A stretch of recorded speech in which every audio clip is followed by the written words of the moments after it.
if you have the opportunity to give the benefit of the doubt to an HR professional, go ahead.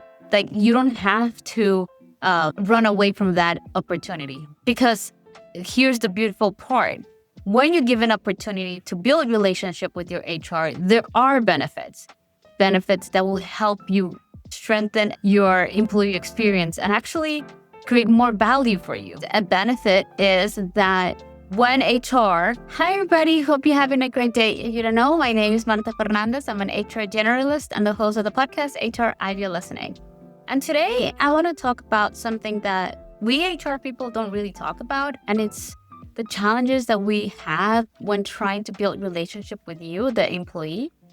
And if there's really any benefits for you, the employee, build relationship with us, the HR person. So to start with this conversation, I want to acknowledge that depending on the company that you are in terms of size, whether it's a big company or a small company, it also depends how your HR department is structured and how it's established. That being said, all HR departments aim to have an HR professional that is supposed to be the one who reaches and talks to all the employees. The idea is that one person assigned for the function of being the touch point of the employee. Okay, set that aside. So the first thing is the trust. There is no trust between you and I. Normally, if you're an employee, you have this idea that my job just doesn't entail of taking care of you. A lot of times I hear you're pro company or you're pro employee. I'm like, what does that even mean? So I realized that sometimes people feel as though HR is more likely than not do the bidding, or it's only supporting the company's necessities. But the reality is that for my job to be successful, I need to also take care of you, the employee. The idea is that without you guys, without the employees, I'm not going to be able to get my paycheck. The company's not going to be able to grow. So we need you to be successful, to be comfortable, to feel safe, to feel that your needs and wants are being met at a certain degree. Of course, it's hard to fulfill everybody's dreams and wants and desires in terms of the work environment, but we do try to accommodate as much as we can the fact that we are obliged to comply with the law, not only with the policies of the company.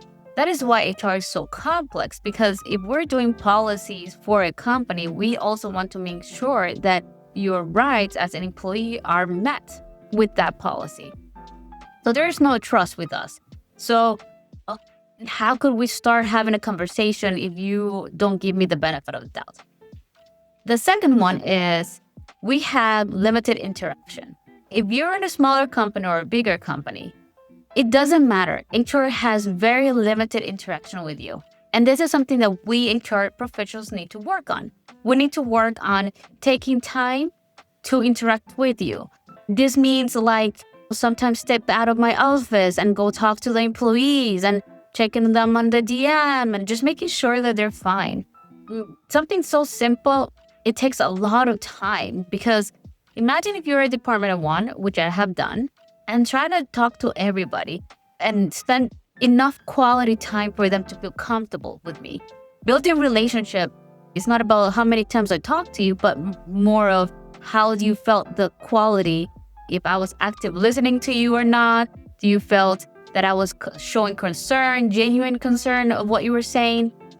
So this is something that we need to acknowledge as an HR professional that we lack. We don't provide enough interaction with you guys.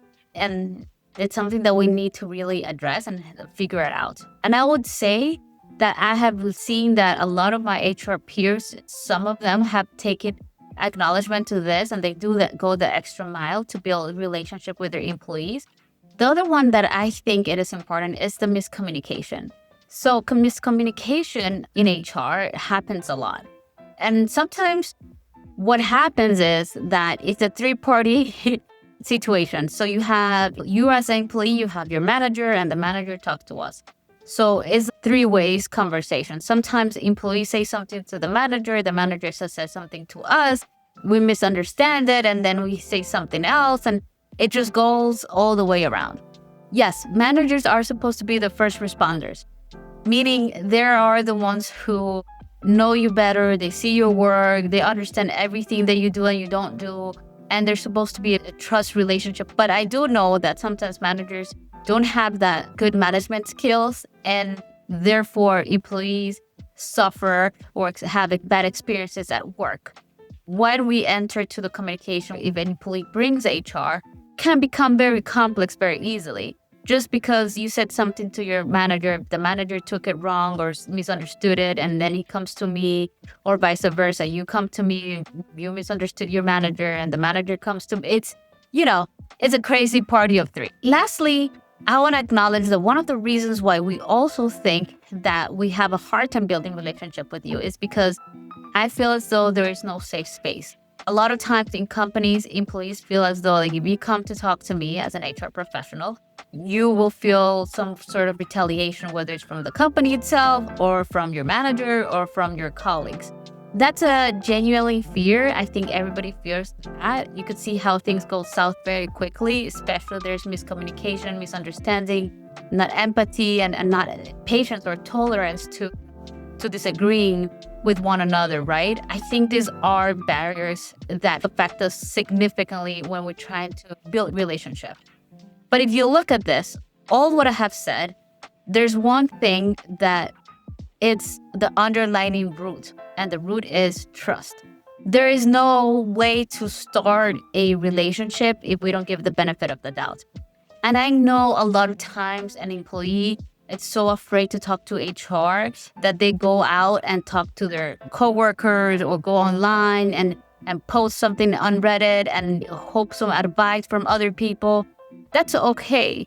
But remember that a lot of times people's advices are skewed to their past experience.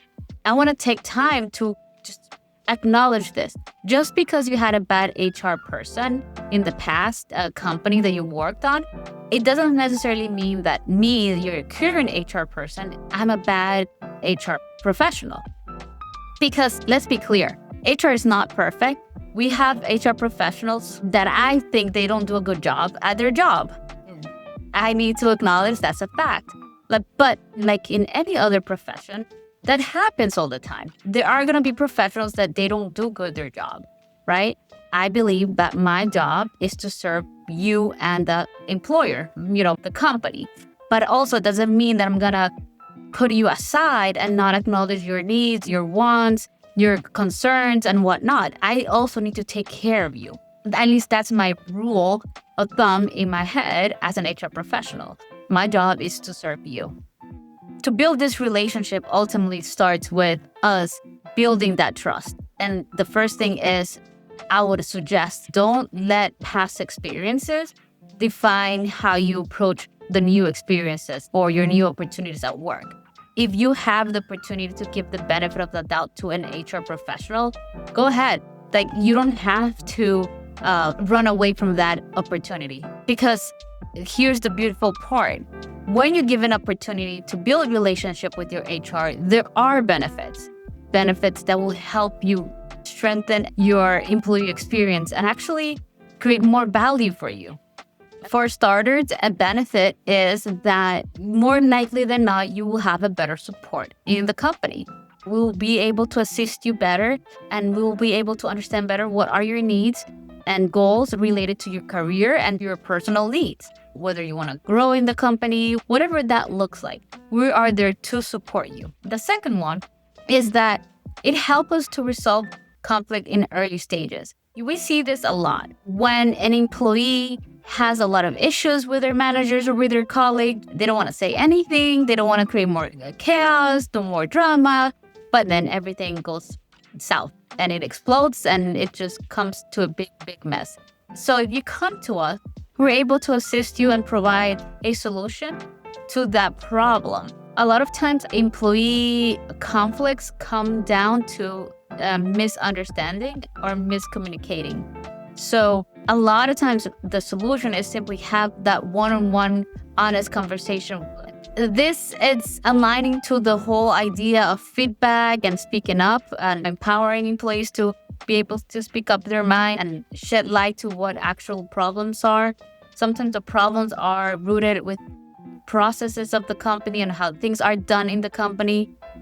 We cannot fix something that is in the structure of the procedures unless you tell us, right? The last part is, I think one of the benefits, it comes down to feeling safe.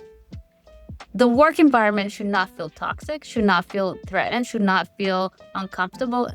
The workplace should at least feel psychologically safe, meaning you should be able to show up at work and not feel mentally and emotionally tired or feeling that you need to take care of your back all the time. And you don't want to be walking in eggshells at work. Nobody wants that. That's terrible. That's emotional and mentally draining. Not to mention that would lead to burnout. And that's the last thing as an HR professional want to see in my work environment. People burn out because they feel unsafe at work. So these are a few benefits that comes with building relationship with HR. But think about it. Give HR an opportunity, because it does ultimately help you in the long run to have a better work environment experience. I would encourage you to reach out to your HR professional, give the benefit of the doubt, and listen to them, what they have to say. I know that HR professionals have little time to talk and chit-chat and have these conversations, but with time, build that relationship with them. It's definitely worth it, not only for you, but for us as well. As an HR professional, I can tell you, like, when I start getting to know my employees in a deeper level or more interpersonal, it allows me to really navigate potential conflicts in the future with more mindfulness, more critical thinking, more empathetic, and make things more smooth for everybody. Anyways, that is all I have for you guys. I hope you enjoyed this video. If you have any questions, please let me know, and I hope to see you in the next video. Bye, guys.